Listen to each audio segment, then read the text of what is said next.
Bismillahirrahmanirrahim. Assalamualaikum warahmatullahi wabarakatuh. Waalaikumsalam warahmatullahi wabarakatuh. Baik, selamat siang teman-teman semua. Sebelumnya, marilah kita panjatkan puji dan syukur kita ke hadirat Allah Subhanahu wa Ta'ala, yang mana atas berkat rahmat dan karunia-Nya kita dapat berkumpul dalam ruang diskusi secara online ini yang akan membahas mengenal tanaman pohon jati dari Matkul Agroforestry.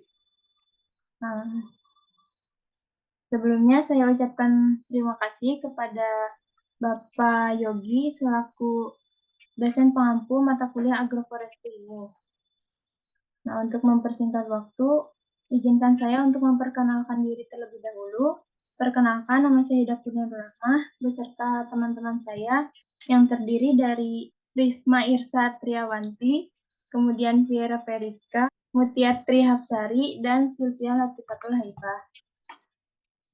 Dalam diskusi kali ini akan ada kegiatan, yaitu yang pertama pembukaan, kemudian sesi diskusi atau penyampaian materi, dan yang terakhir penutupan. Untuk pembukaan, sebelumnya kita ucapkan basmalah bersama-sama. Bismillahirrahmanirrahim. Amin. Pada diskusi kali ini akan ada 4 pemateri, yaitu pemateri pertama akan dibawakan oleh Sylvia Latifatul Haifah, kemudian pemateri kedua Risma Irsa Triawanti, pemateri ketiga Mutia Trihapsari, dan pemateri keempat yaitu Viera Periska.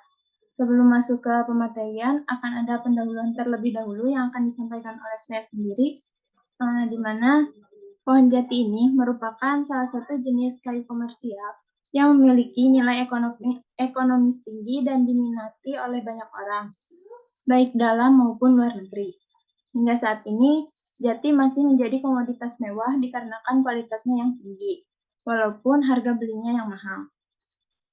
Saat ini, jati lokal dan jati dari luar Indonesia sudah mengalami proses-proses adaptasi morfologi dengan kondisi geografi di Indonesia, sehingga karakter morfologi yang muncul sebagai bentuk ekspresi genetis sudah sangat dipengaruhi oleh faktor lingkungan. Kejadian ini sangat logis karena faktor lingkungan sangat mempengaruhi ekspresi genetik suatu tumbuhan, karena fenotip merupakan gabungan antara faktor genetik atau genotip dan faktor lingkungan. Untuk pendahuluannya mungkin cukup sekian. Selanjutnya akan ada pematerian pertama yang akan disampaikan oleh Sylvia Latifatul Haifah. Kepadanya saya persilakan. Baik, terima kasih kepada moderator yang telah memberikan waktunya untuk saya. Di sini saya akan menjelaskan tentang deskripsi tanaman pohon jati. Tanaman jati atau Tectona grandis adalah sejenis pohon yang berasal dari keluarga Fabaceae yang terutama ditemukan di wilayah Asia Tenggara. Salah satu ciri khasnya adalah kayu yang berkualitas tinggi yang memiliki kekuatan, ketahanan terhadap cuaca, dan keindahan yang sangat dihargai. Tanaman jati biasanya memiliki daun yang besar, berbentuk opal, dan bertekstur kasar. Daunnya bisa tumbuh hingga 30 cm panjangnya dan memiliki warna hijau tua yang khas. Bunganya sendiri biasanya berwarna ungu atau keputihan dan tumbuh dalam kelompok-kelompok yang padat. Next. Kemudian di sini ada pemanfaatan pohon jati. Manfaat pohon jati sendiri itu ada beragam-ragam, ada dari fungsi ekologinya, ekonomi, ataupun sosialnya. Di sini dijelaskan ada sebagai bahan baku perabotan rumah. Banyak perabotan rumah yang menggunakan pohon jati dikarenakan kualitasnya yang bagus. Kemudian daunnya bisa digunakan untuk pembungkus makanan dan bahan pewarna alami. Yang ketiga ada penahan tanah atau mengurangi erosi tanah. Yang keempat, sebagai sumber pendapatan dan tabungan jangka panjang.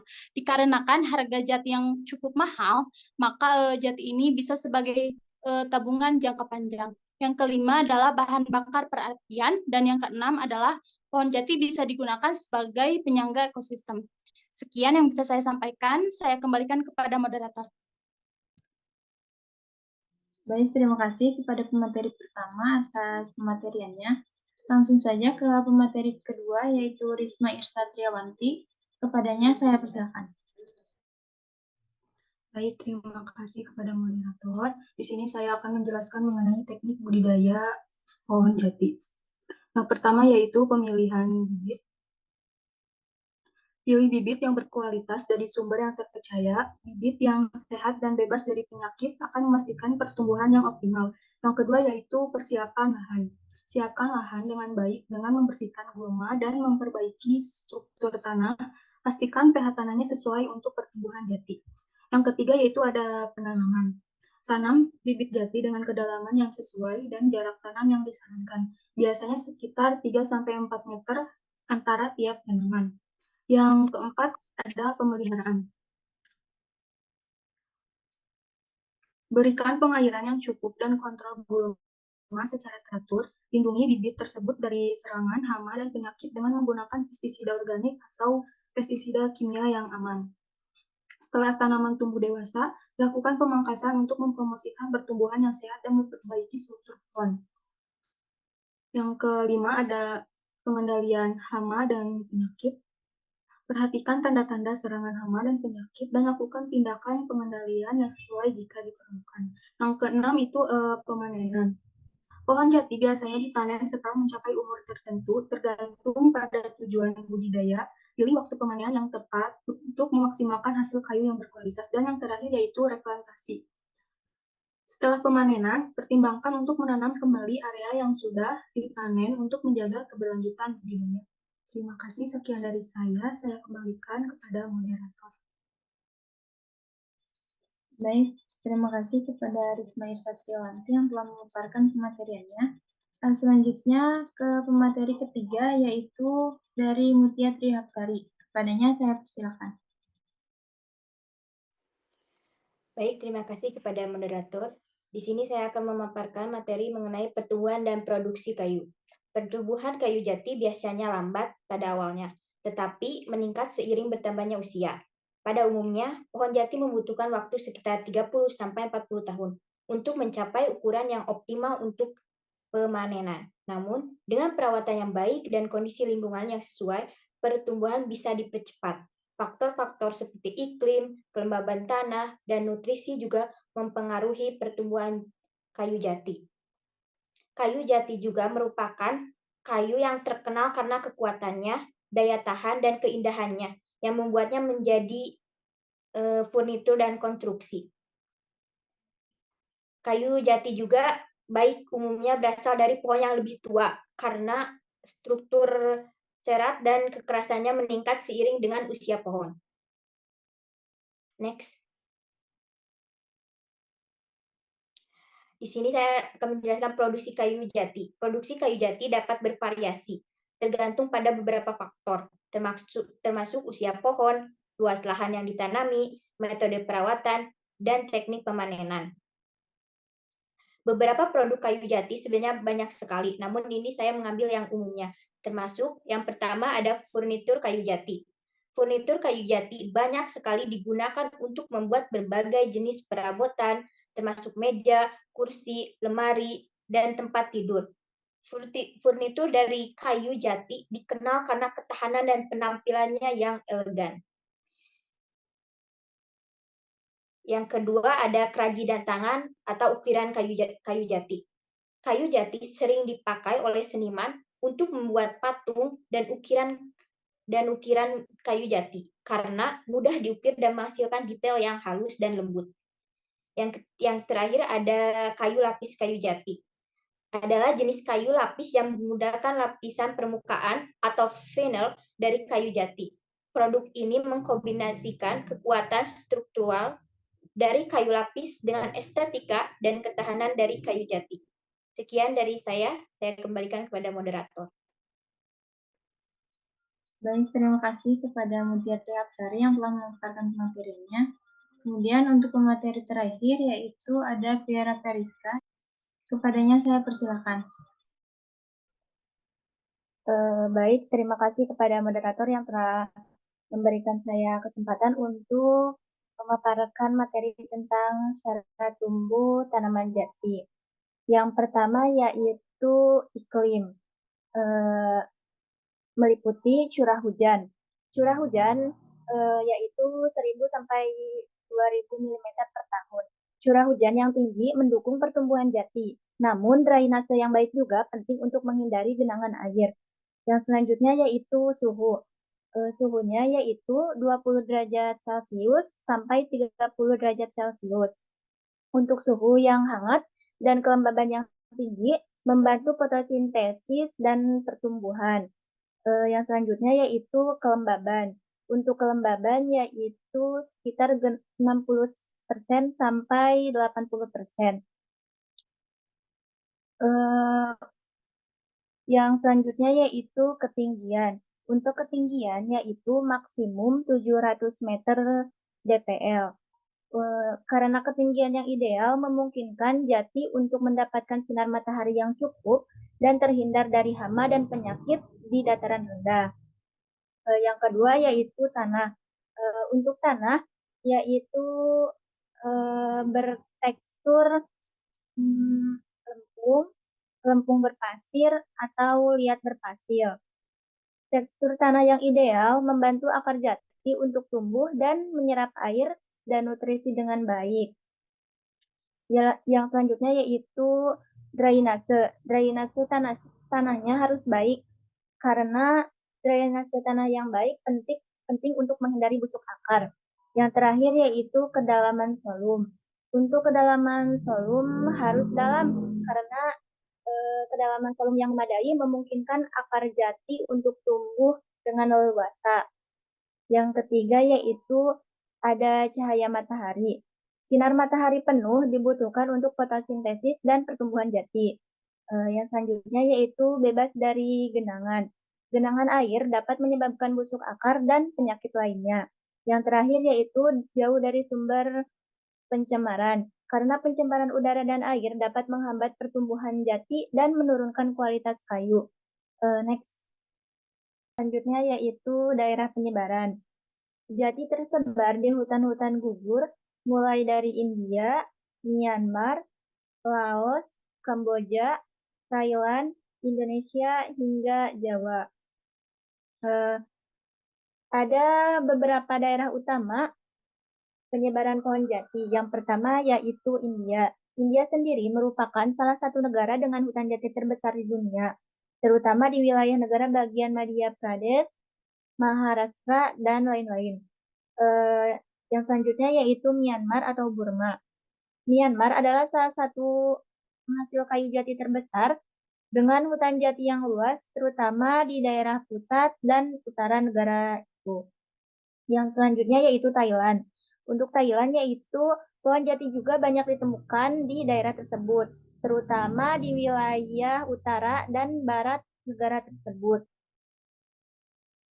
Di Laos, jati tumbuh secara alami di beberapa bagian negara. Yang selanjutnya yaitu Indonesia. Indonesia, khususnya di Pulau Jawa, memiliki hutan jati yang luas. Selain itu, hutan jati juga ditemukan di pulau-pulau lain seperti Bali, Sumatera, dan Sulawesi. Yang terakhir yaitu Bangladesh. Pohon jati juga ditemukan di beberapa bagian Bangladesh. Meskipun dalam jumlah yang lebih sedikit dibandingkan dengan negara-negara lain di Asia Tenggara. Tetapi, menurut pendapat beberapa ahli botani, spesies jati berasal dari Burma, yang kemudian menyebar ke semenanjung India, Thailand, Filipina, dan Jawa. Berdasarkan letak geografis, pohon jati tumbuh menyebar di daerah Asia Selatan dan Asia Tenggara pada rentang 9 derajat sampai 25 derajat lintang utara dan 73 derajat sampai 104 derajat bujur timur.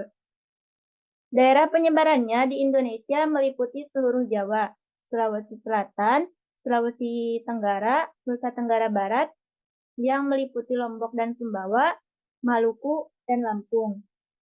Mungkin sekian yang dapat saya sampaikan. Saya kembalikan kepada moderator.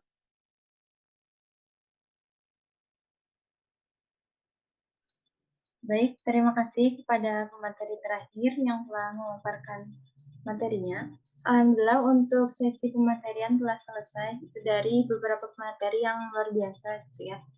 Selanjutnya agenda terakhir dari diskusi ini yaitu penutupan.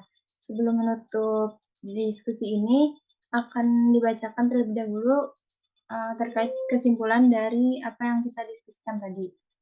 Nah, untuk kesimpulannya, jati atau nama latinnya Tectona grandis merupakan salah satu jenis kayu yang memiliki ciri khas yaitu bahan berkualitas tinggi, memiliki kekuatan dan ketahanan terhadap cuaca, serta keindahannya yang dihargai.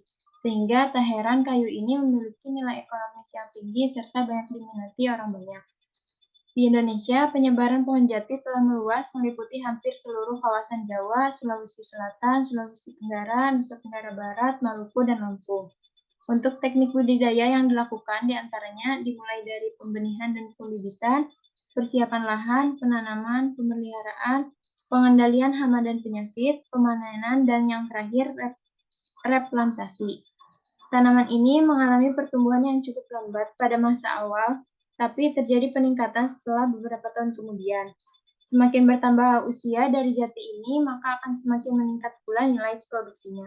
Nah, hal inilah yang menjadi alasan pohon jati seringkali dijadikan tabungan atau investasi untuk masa depan. Apalagi ketika pohon tersebut diolah kembali menjadi kerajinan tangan, ukiran kayu jati maupun furnitur rumah tangga tentu akan meningkatkan nilai jual produk. Baik, untuk rangkaian diskusi pada hari ini dicukupkan sekian, tapi sebelumnya akan ada sesi dokumentasi terlebih dahulu.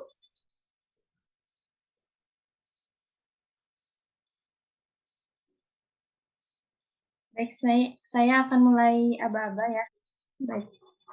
1, 2, 3.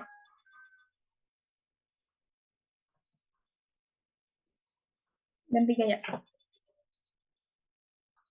1, 2, 3.